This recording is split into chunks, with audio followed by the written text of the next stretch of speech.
Now one thing I do want to tell you about is that when you have a problem similar to number 5 and number 7 and number 8,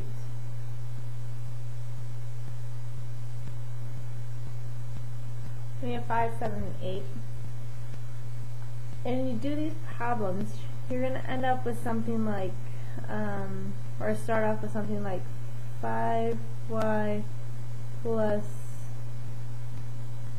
3x equals 30, and then I have something like 2y plus 4x equals 20. So say you start off with something like this, and they're all lined up again. You have the x's lined up, you have the y's lined up, you have equal signs, and you have the other numbers with no variables. Now here's the problem. There are no opposites with the x's and y's, so if I added these up, I have 5 plus 2, 7y, 7 plus 4, 7x, equals 50. Now it is coincidence that both of these coefficients are 7. But I still have x and y in the problem, and now I only have one equation, so that's not going to work. So what you do is you're going to need to modify the equations. And you need to make one of them, either the x's or the y's, to be opposites, like a positive number and a negative number. So, for example, I'm going to work with the y's here. I'm just going to take this and first of all multiply the top number, or top whole equation by 2.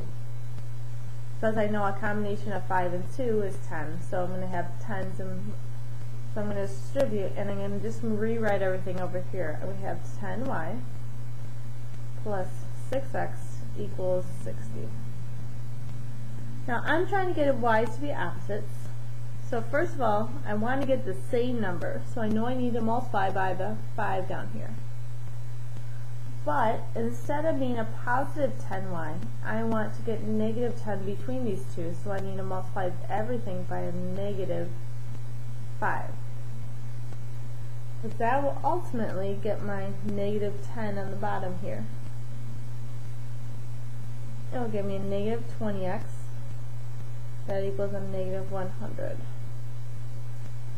Now the reason I do this is because I need a variable to cancel out, and right now if I do that, the y's will cancel out. So those will be, if I add up going down, I now have 10 plus negative 10, which makes my 0, so those go away, which is what I want to happen because now I only have x's to deal with. 6 plus negative 20 is negative 14x, equals 60 plus negative 100 is negative 40. So going from there, I can divide by negative 14, divide by negative 14, and now again, some of these I'm making up, they're definitely decimals, and a lot of yours don't have to be decimals. Oy.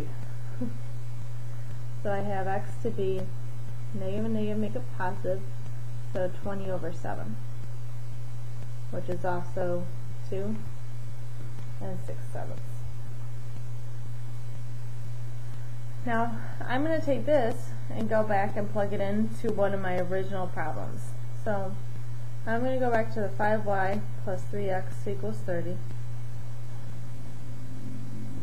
I'm going to take my x and plug it in.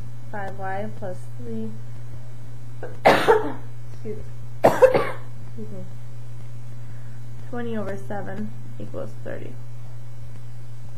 And then you just continue solving it out. Remember, a lot of yours won't be fractions or decimals, so it'll be a number like 5 or negative 1 or 2 or something like that. So keep going with yours. Don't worry.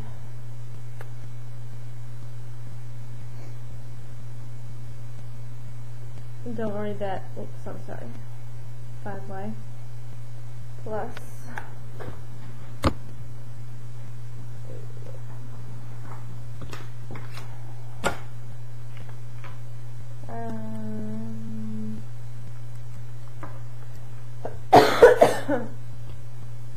over 7 equals 30.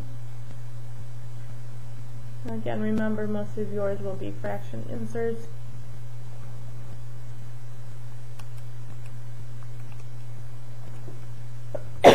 And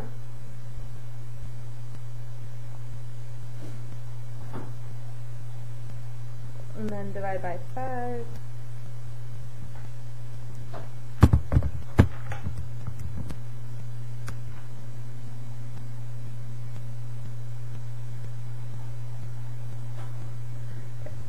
Oh, sorry. So again, remember most of yours won't be fraction answers. If you do, I would make sure that when you distribute it, you distribute to every single term in here.